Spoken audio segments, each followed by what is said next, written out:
In the past recent years, people have stood up for what they believe for making bold protests hoping to receive acceptance following. In September 2016, in a preseason game, Colin Kaepernick took a kneel during the national anthem. This brought attention to the media and started some controversy. People followed in Kaepernick's steps by also kneeling during the national anthem to protest what unfair rights in America. Even though the kneeling during the national anthem occurred in 2016, it sparked a new era of protests in the NFL. The NFL, led by Commissioner Roger Goodell, has brought politics into the game of football and found a way for players to represent themselves. This got a lot. Black Lives Matter movement grew fast and large within the months of the uh, of the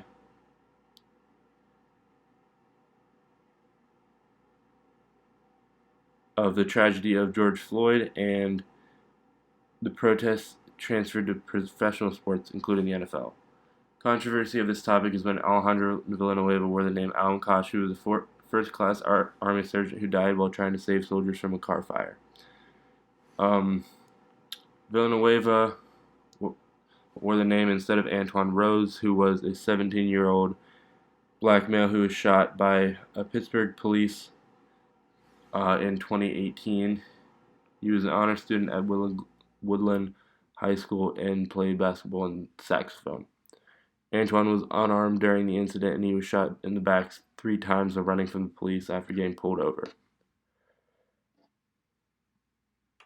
The officer, Michael Rosefield, who shot him, went to trial for 4 days and was acquitted. The Pittsburgh Steelers team decided to wear Antoine Rose Jr. on Saturday on the back of their helmets for a preseason game against the New York Giants, following the team agreement for each player to wear his name on the back of their helmets for the 2020 season. Steelers were not the only team that wore names on the back of their helmets, however. Every NFL team's player wore names of black victims due to police brutality to honor them. Alejandro Villanueva was an offensive left tackle for the Pittsburgh Steelers and wore the number 78. Before he pursued a career in the NFL, he served as a second lieutenant in the Army. He had an important part in serving the country. In 2015, he signed with the Steelers on a 2-year, $960,000 contract. On a Monday night football game against the Giants, Villaneuva decided to wear the name Alan Kosh on the back of his helmet. This sparked controversy because the team had agreed to wear the name Antoine Rose on the back of their helmets. Many people took it that Villaneuva decided to honor Alan Kosh rather than Antoine Rose Jr. for various reasons. Alejandro Villanueva wore Alan Kosh because of his background in the Army. Mike Tomlin supported Villanueva's decision before the game and told him that all players should be able to represent themselves how they want to. The other side of the argument that there should be no controversy is that Villanueva stood up for what he believed in and represented it. Alan Kosh, who was the name Alejandro wore, he served in the military, and Villaneuva wanted to honor his service for attempting to save the lives of his fellow soldiers.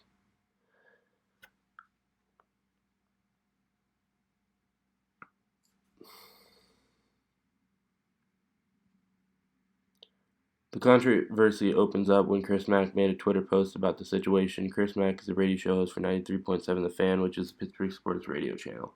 He made an argument on why Villanueva did not follow the rest of the Steelers team in not honoring Antoine Rose Jr. on his helmet. He also thought it was disrespectful that Villanueva covered up the name of Antoine Rose and replaced it. Chris Mack did not particularly have a problem with Alan Kosh's name. It was more questioning the fact that Villanueva replaced Antoine Rose Jr. Villanueva's teammates also had opinions on the helmet controversy. His teammates were surprised but supported him in this decision that he could express what he wanted.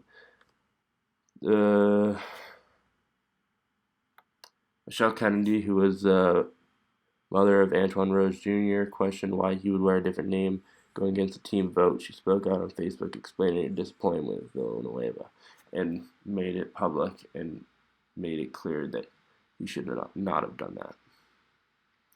This is not the only controversy between Villaneuva and his career in the NFL with the Steelers.